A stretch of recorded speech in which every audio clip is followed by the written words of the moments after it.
Good morning. My name is Kate Dudley-Logue, and I'm Vice President of Community Outreach with the Ontario Autism Coalition. I'm joined here today by two parents of children with disabilities, Chris Walters and Melissa Stevens, whose children both attend schools at the Hamilton-Wentworth District School Board. They will be sharing their alarming stories of situations where their children have been outside or left school property unsupervised. Also joining us today in a show of support and concern are NDP MPP Alexa Gilmour, Green Party MPP Aislinn Clancy, and Liberal MPP and education critic John Fraser. I'd like to start off today by having Chris and Melissa share their stories. Chris, if you'd like to come on up. Thank you. So our story starts March 17th, so just a couple weeks ago. Started like any other day. We take our kids to school. We drop them off. And who knew that, horrifically it may have ended a lot differently. Our daughter escaped her school, made it 3 blocks away from the school, and was found by a member of the public, not even a member of the school, and brought back to safety. One of our worst fears took place in that she was found in the middle of the road, walking down the lanes, and traffic was going around her. Probably our worst fear that day was pretty much realized. And I mean, it all boils down to the support that she's getting in school. The lack of support that I will say the government provides our school systems is horrific. Our daughter is autistic. She needs the most support that she could possibly get. So situations like this don't happen to her and don't happen to others. The fact that she may not have come home that day is horrific. There has to be change. There has to be more support so that this isn't a reality for us and it's not a reality for other parents. The fact that our daughter made it 3 blocks away and there was traffic slowing down and going around her in the middle of the road to avoid her is astonishing, and it's horrific. And it boils down to the schools need better support. They need to be able to support our family better. They need to provide better supports to the schools, who quite frankly don't have enough support in their system to support every single child that's within their care. This horrific situation that happened to us should not be a reality to everybody or anybody. And I can't stress enough that I don't think the government is doing enough. And I know I'm not alone. Many of us feel the same way, and we need to get out there. We need to get stories like ours and stories like you'll hear in a moment out there, that it is not okay to not support some of our most vulnerable children, and the government is not doing that.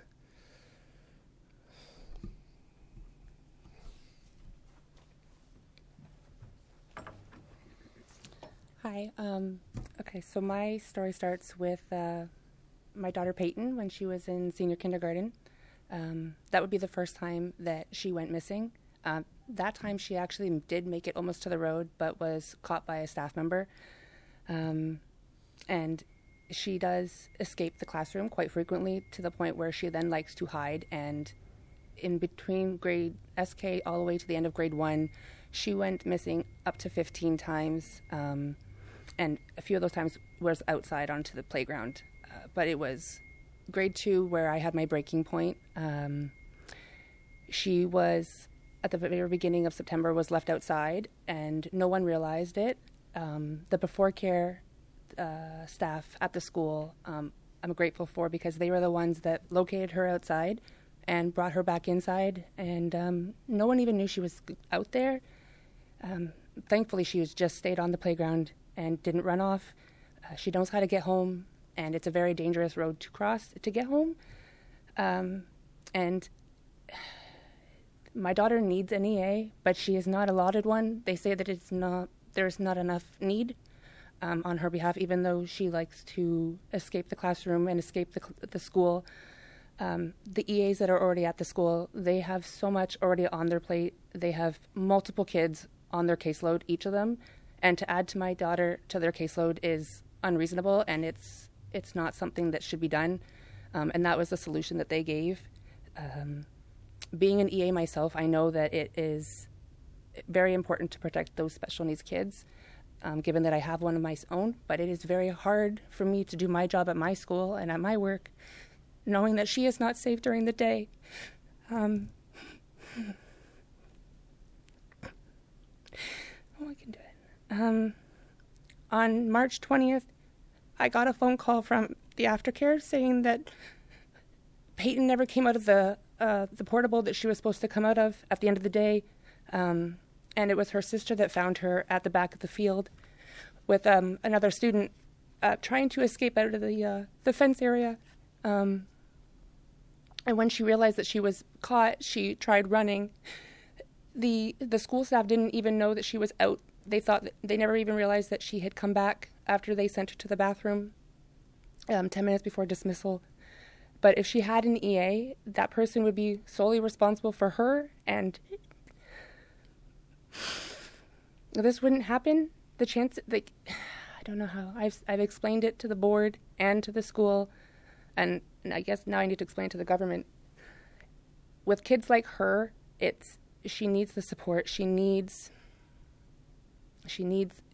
EA support, and without that support, something bad is going to happen, and it's only a matter of time.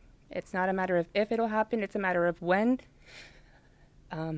She could be, the options are kidnapped, severely injured, or killed by a car, and that is one of three options, and I'm not willing to have that happen, and I need help.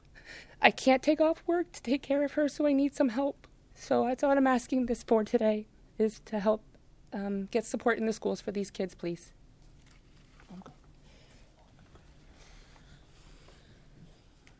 Thank you, Melissa and Chris. And just to reiterate, you're not asking for too much. We send our kids to school and we expect that they be safe, and it's not asking too much. At this point, I'm going to bring up the MPPs that have come out to support us here today. And I'd like to start off by saying independent MPP Bobbi Ann Brady has been a great support to us. She's unfortunately unable to make it here today, but she did leave a statement. Anytime we can do better to protect our children, we must. For children with autism, the protection should be tailored to the needs of the children. That's from Bobbi Ann Brady again. And I'd like to start off by bringing MPP Alexa Gilmour up to say a few words, please.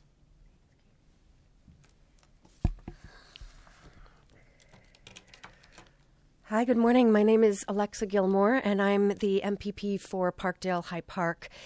I'm also the mother of four special needs children, 3 who've had IEPs and a 4th with an autism diagnosis. And I know the sleepless nights of the parents behind me and the parents across the province. I know the painful struggle of our children trying to thrive in a school system that is not designed for their safety or for their support. Our children and their educators deserve better. Ontario has the resources to staff our schools so that no child with special needs is ever left unattended. And it is unacceptable that instead we make cuts. We are politicians and parents standing united against Ford's cuts to the special education programs. The NDP here supports the Ontario Autism Coalition in its fight for needs-based funding that ensures a full range of responsive special education placements and experts to support each and every one of our kids.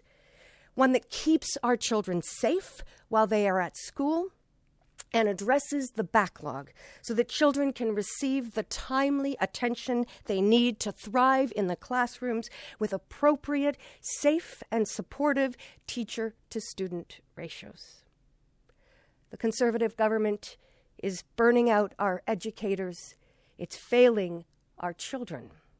And today, the NDP stands with parents of special needs children across the province who are calling for an education system that works for all Ontarians. Thank you.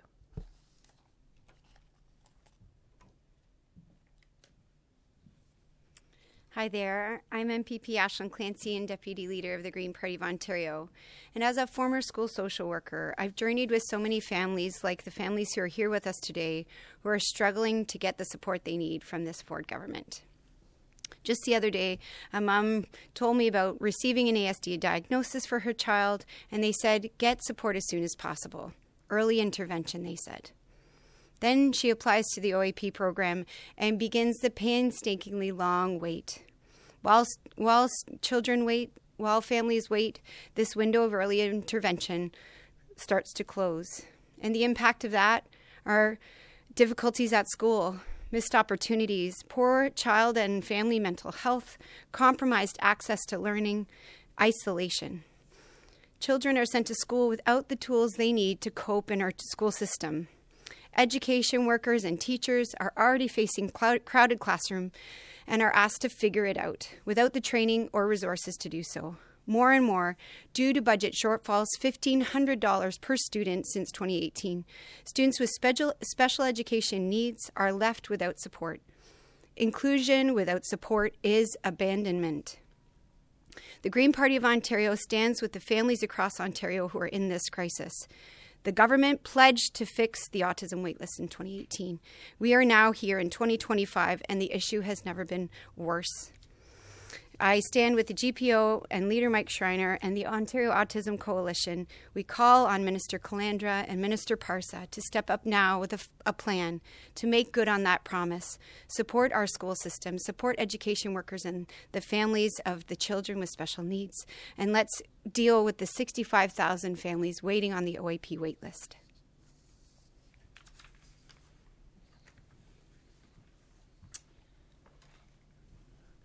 I want to thank the Ontario Autism Coalition for bringing us all together and bringing the families here to tell their stories. So I've been working not just as an MPP, but before I was an MPP for about 25 years with families of children with special needs. And it's a life where you constantly have to advocate all the time, every day, every year. I have never seen the things that I've heard over the last year or so, over that 25 years, where children's safety is at risk. I mean, I think we all of us who have children, we believe our children are safe at school. That's the basic, right? That they're going to be okay, that they're not going to get hurt, that they're not going to get lost. So it's a symptom of a larger problem. I have a family member who's an EA in a school, so I know, not firsthand, but reliably secondhand, of the kind of needs that there are in schools and how those needs aren't getting met because there's not enough staff. There's not enough investment in the system. Now, the irony of this whole thing today, right now, of the day, is that later on today, a number of us in all political parties will be talking to a delegation from England of their education committee about special education. I mean, this will color the kind of comments that I have today. I don't know, how that discussion is going to go. It's not working. It's not working. And the government can say, we made a historic investment. Well, the results aren't there. So the minister and the government has to turn its attention to special education in our schools. There's a problem. This is an awful symptom of a larger problem. And I can't, I remember kids getting lost in grocery stores or in a shopping mall, or that feeling that you have when you don't know that your child is safe. It's very brief, but I can't imagine what both of these families are feeling when this happens. Because your child's going to school the next day. Is that going to happen again? The government has to turn its attention to this. Thank you very much. Thank you very much. Just in terms of the OAC's closing remarks here, I'd like to start by saying that these stories are not just stories. They are the reality of what's happening in school boards all across this province daily. They're not one-offs. daily. This is not unique to the Hamilton-Wentworth District School Board. And it is not happening because of educators who are not doing their job well and, and educators who do not care. Educators are doing the best that they can with very, very little. It is happening because the special education system in Ontario is in crisis. It is happening because schools are not being given the resources or staffing to properly manage the complex needs of students with disabilities that require resources in order to be safe and successful. The OAC released a special education report in January which gave insight into special education students' experiences. Shockingly, 50% of the parents surveyed said that they usually or always worry about their kids' safety at school every day. That's a big burden to carry. As we've noted before, while we should be discussing how students with special education needs are accessing curriculum and finding success in learning, we are instead once again stuck just trying to secure basic safety at school, and it's shameful. The OAC has stood in this room 3 times in the last year with families telling very traumatic stories. And clearly, we can't help but feel that it's falling on deaf ears. We are coming up to a year since we were here talking about the death of Landon Ferris, who passed away at a school in Trenton, Ontario, after being left alone, locked in a sensory room for an extended period of time. You would have thought that that would have been the wake-up call. But here we are again. Every time we come here, we are told by the Minister of Education that they are calling on an investigation. These investigations don't seem to yield any results at all, nor have they encouraged any action from the ministry to do any better. What we are receiving is a very clear message of how unimportant students with disabilities are to this government. We are continuing down a road that only leads to yet another tragedy. It is only a matter of time before we lose another life, and this government cannot claim that they were not told. Advocacy groups, education unions, families, and now opposition parties are all coming together now to sound the alarm on a system that is fundamentally broken. In March, the Elementary Teachers Federation of Ontario released their report called Promises Unfulfilled, addressing the special education crisis in Ontario. It gives 27 clear recommendations that the Ministry of Education could implement that would indicate a commitment to ensuring that students with disabilities are able to access a safe and meaningful education. This government can't ignore the situation any longer. Action is needed now. We're open for questions. Kate, maybe I'll start with you since you're at the mic. You were mentioning, you've been here several times talking about this issue. You're here again today. Do you feel at all that you have the government's ear at all on this issue? And I guess how do you move forward from here? Well, it's definitely hard to not feel like they're not taking it seriously. Every time we've been here with a situation that could have ended in tragedy or one that did end in tragedy, we're being told that they're putting an investigation together. And they say a number of nice words and nothing changes, nor do we ever receive any results of that investigation. In fact, we've gone back and asked and get put off. It's really difficult, like I said, to feel like they care at all. All we hear is sort of, as MPP Fraser said, that they're making historic investments in special education, and it's just simply not true. Even if they are giving more than has ever been given in the past, clearly it's still not enough. School boards are making cuts to EAs rather than adding more EAs.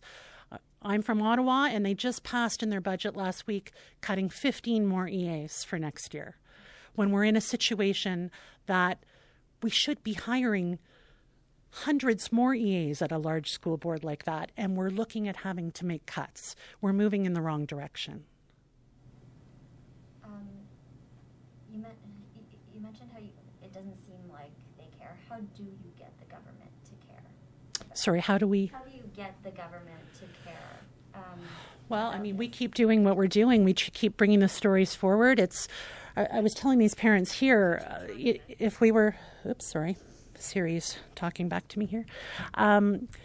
If we could be here every day telling these stories, that's how frequently they're happening, but we simply can't do that. So we do it when we can. We try and shine a light on it. But it's hard to not feel at this moment in time that people are fed up. Educators are fed up. Families are fed up. And it's hard to not feel like people are pushing back at this point, and they're going to continue to push back until we get some change. And maybe for any of the MPPs up there with the legislature starting up soon, just wondering if you could kind of speak to what you plan to do just to, in regards to this issue, if you have any plans once the ledge is back.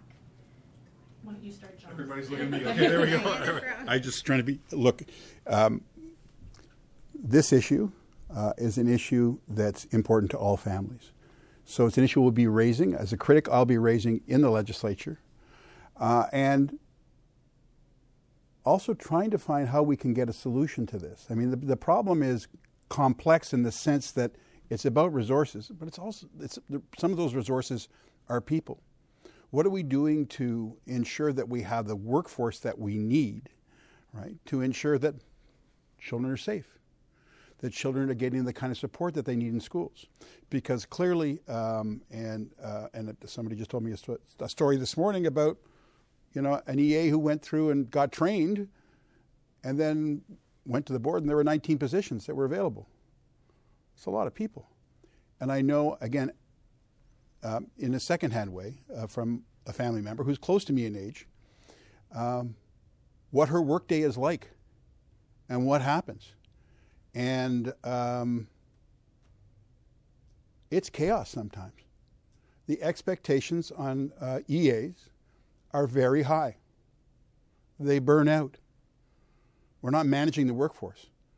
We have to find some solutions to that. We have to be able to encourage people to take up that responsibility, that profession, and then treat them in a way that they want to keep working there. Make sure they can have they can raise a family. Make sure that they're not exhausted. I'm going to say one last thing and give my colleagues a chance here, but this whole thing where every investment the government makes is generally historic. It's always more than the one before, because there are generally more kids in school. There are generally more needs. There's generally more healthcare needs. So the government needs to do more than issue a press release. They need to actually drill down and find a solution to the problem, which is not just resources. That's a big part in terms of money, but also how are we going to make it, how are we going to fix it in the long term? Yeah, we've had 3 education ministers in 1 year. I'm hopeful that Minister Calandra will be in the role for a while. I hope to meet with him. I hope to do some advocacy around restoring the funding. A lot of the times when I talk to school boards, there's so many budget line items where the funding just doesn't meet the moment. Construction costs have increased, busing costs have increased, and if we don't increase those costs, it ends up pulling on resources from libraries, special education, and really direct service to children. We need to stop that and make sure that the government is paying the bill. We're at $1,500 less if you mark for inflation. So it's historic, but if you don't keep up for inflation, it's a cut. So we need to bring those funding measures back and make sure that budget items are covered so we're not dipping into special education, and then have a task force that looks at the overall well-being of staff and students and addresses the gaps that we're facing, because a lot of generational harm is being done, and we run the risk of losing a lot more staff in the coming years. Yeah, thanks for the question. I have just in the last 2 years seen 3 teachers for my kids go on stress leave. The classroom is becoming really untenable, and with the 1,500 per student cuts that we've seen when you include inflation, we see more and more of our children suffering, and no one suffers more than the special needs kids. So, as someone with special needs kids, as someone who is new to the legislature, this will be an issue that I will be fighting for. And yes, we need to make sure that we fund the kids on a needs-based funding, a model that works for the kids themselves. We need to make sure that we have the resources in the classroom, including the staffing resources, and we need to make sure that none of our kids are left unattended in situations like the ones we've just talked about today. So I will be raising this at every opportunity and fighting alongside the parents and the folks in this room to make sure that all of our families, which are all affected when our classrooms are not functioning at their best, that all of our families are cared for. Thanks. And maybe I can ask Chris and Melissa a few questions. Thanks for sharing your stories. Chris, I was wondering if you could maybe tell us a bit more about your daughter, what grade she's in, does she have any EA supports, and just kind of what happened after this recent incident with the school board, any discussions, if you could just tell us a bit more about that. Yeah, for sure. So, I mean, our daughter is 4 years old. She's in junior kindergarten. She has had an EA in the classroom. More recently, it's been sporadic. Her classroom has also had... Yeah, her classroom has... 3 other kids that have three total kids that have autism, all the same level as our daughter. They're all nonverbal, including our daughter. They can't articulate what they need. You know, then as much as their nonverbal communication is good, there's not enough support. The communication has been open with the school board, and don't necessarily want to go too much into discussions about the school board, but they're not supported either. And I think that's the point that a lot of us are trying to say here today. The school board also isn't supported. The funding, you know, as much as they want to say money's going into it, it's not enough. They continue to cut. We've been on the OAP wait list now for about 2 years, and we have probably about a 3 or 4 more year wait to go before we can see any funding whatsoever towards being able to help support our own daughter even better. It's not enough. The government clearly is not listening, and hopefully hearing some more stories today, and as tragic as it could have been for all of us, you know, we were lucky, and I can't stress enough that we were lucky. The government needs to get it together and start listening, and they need to start better supporting the school board so that other parents don't go through the exact same thing that we had to go through. And essentially, do you think like having a full-time EA, what would the kind of optimal solution be in your view? 100%. Like, our daughter needs it. Our daughter needs a one-on-one EA.